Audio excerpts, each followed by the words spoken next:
Hello বন্ধুরা, আপনারা কেমন আছেন? আশা করি অনেক ভালো আছেন। আমি রানী এক্স অফিসিয়াল ব্লগ ভিডিও আপনাদেরকে জানাই অনেক অনেক স্বাগতম। এই যে দেখতেছেন আমাদের সকালে অনেক রকমের কাজ থাকে। এই যে দেখতেছেন সকালে বিছনা তুলতে হয়। এই বিছনা তোলা নিয়ে আমাদের সারা দিন আমরা সব ঘরে সবাই ঘরের কাজ করতে হয়। কিন্তু আমি ঘরে কাজ করি না তা না, সবাই কাজ করে। এই যে দেখতেছেন সকালে উঠে আমার বিছনা নিয়ে সব ধরনের কাজ আমার করতে হয়।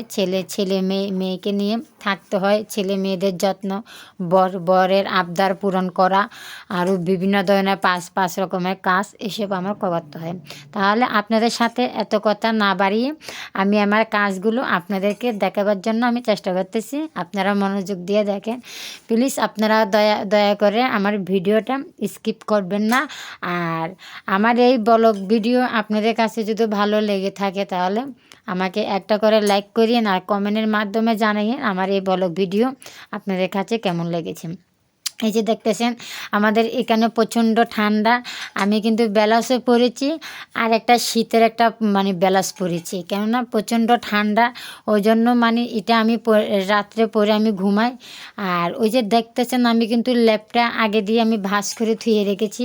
এই ল্যাপটার সাথে ল্যাপ নিয়ে ঘুমিয়ে থাকি আর বরকে জড়িয়ে ধরে ঘুমিয়ে থাকার পরে এত গরম লাগে কি বলবো আপনাদেরকে, বলার বাইরে।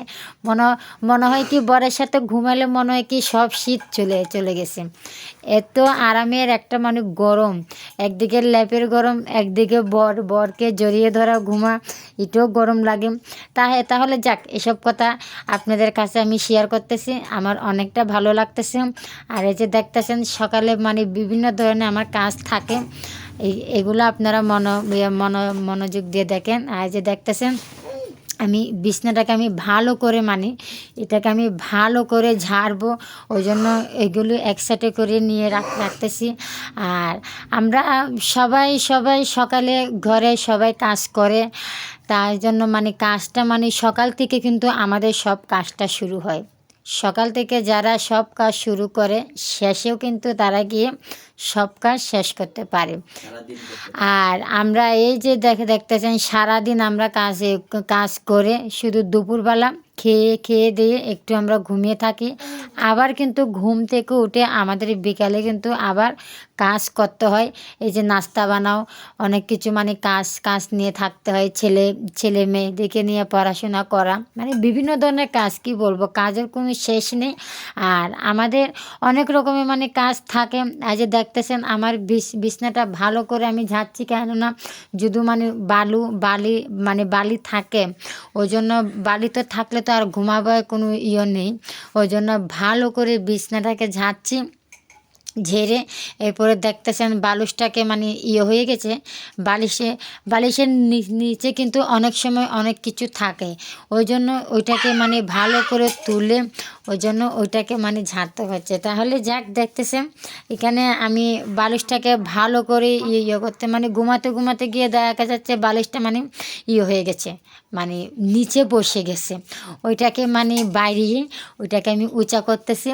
কি বলবো আপনাদেরকে, এমন আমি ঘুমানোর সাথে আমার বালিশে নেচে হয়ে যায়, কি বলা। তাহলে যাক, আপনারা আমার এই কথা শুনে আপনারা হাসবেন না। আর এই যে দেখতেছেন আমি কিন্তু অনেক রকমের কি বলবো আপনাদেরকে, আমি বিছনা নিয়ে এমন বিরক্ত হয়ে থাকি, কি বলবো, আমার কোনো ঘুমের স্টেশন নেই। আর আপনারা দেখতেছেন আমি বিছনাটাকে বারবার কিন্তু ঝাড়তেছি, কিন্তু ঝাড়তে আমি পরিষ্কার যদি আমি না রাখি তাহলে আমার ভালো লাগে না। ওই জন্য ওইটাকে আমি ভালো করে আমি ঝাড়তেছি। তো যাই হোক, আমার ঝাড়া ওরা শেষ। আর আপনারা দেখতেছেন এই যে আমি এগুলোকে আবার ঠিকঠাকভাবে রেখে দিচ্ছি।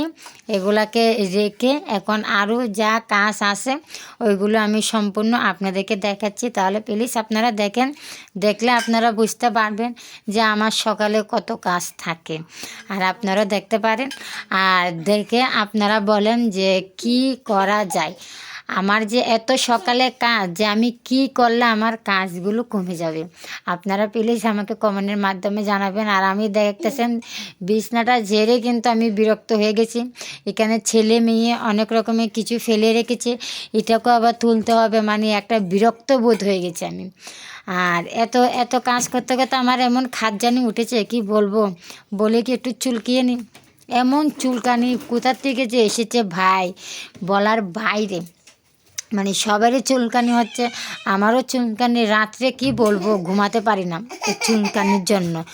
আর এই যে দেখতেছেন আমি একটু মানে জিরিয়ে নিচ্ছি, কেননা বিছনাটা ঝেড়ে আমার সিধা একটা মানে কি বলবো, আমার এমন খাট যেন মানে হচ্ছে কি বলবো আপনাদেরকে, এমন চুলকানি যে কই থেকে এসেছে। যে যাই হোক, এসব চুলকানি উলকানির কথা বাদ দিয়ে ফেলি।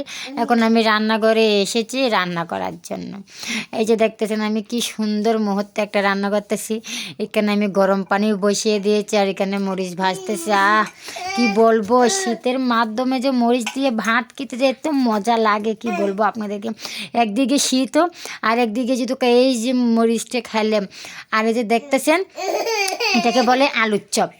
আলুর চপটা খেতে এমন মজা লাগে, শুকনো মরিচ দিয়ে আলুর চপটা খাবো কি বলবো আপনাদেরকে ভাই রে ভাই, এমন স্বাদ মানে খেয়ে না নি এত এত যে আমার পরিমাণ ঠান্ডা লাগতেছে, আমি ঠান্ডায় বুঝতে পারতেছি না। এই যে মরিচটা খেয়ে যে আমি যে আলুর চপটা যে খাবো এমন গরম লাগবে কি বলবো আপনাদেরকে। এই যে দেখতেছেন আমি এক পাশে ভাত বসিয়েছি, এক পাশে গরম পানি বসিয়েছি, একদিকে আমার আলুর চপ বানানো শেষ। আর এখন আমি পরিবেশন করতেছি, মানে খাচ্ছি, আপনাদেরকে একটু দেখাচ্ছি যে আমি কিভাবে খাচ্ছি আর কেমনটা লাগতেছে। আপনারা দেখেন এমনটা টেস্ট লাগতেছে কি বলবো আপনাদেরকে। মরিচটা মানে খেতে খেতে আমার জিভে এমন জল এসে পড়েছে কি বলবো আপনাদেরকে। আর এতটা টেস্ট হয়েছে কি বলবো। আর মরিচটাকে আমি কামড়িয়ে কামড়িয়ে খেয়ে মানে একটুকু মানে আমার ঝাল লাগতেছে না। আর আপনারা মনোযোগ দিয়ে দেখেন আমি কত মানে মরিচটা খাচ্ছি, এটা কিন্তু খেয়ে কিন্তু এতটা ভালো লাগতেছে, মানে খেতে খেতে আর মানে দেখেন না একদম কিন্তু পুরোটা মরিচ আমি খেয়ে ফেলেছি। আপনারাও তো হাসবেন, আর কিছু করার নেই, আমি কিন্তু পুরোটা মরিচ আমি খেয়ে ফেলেছি। খেয়ে কিন্তু আমি বসে আছি, কিন্তু ঝাল লাগতেছে, কিন্তু আমি ঝালের জন্য কিছু কাউকে বলতে পারতেছি না। আর আর বাধ্যমূলক আমি আরেকটা আলুর চপ নিয়ে নিয়েছি, নিয়ে তো আমি মন ভরে খাচ্ছি কি বলবো আপনাদেরকে। আপনারা ভালোভাবে আমার এই ভিডিওটা দেখতে থাকেন, খুব ভালো লাগে।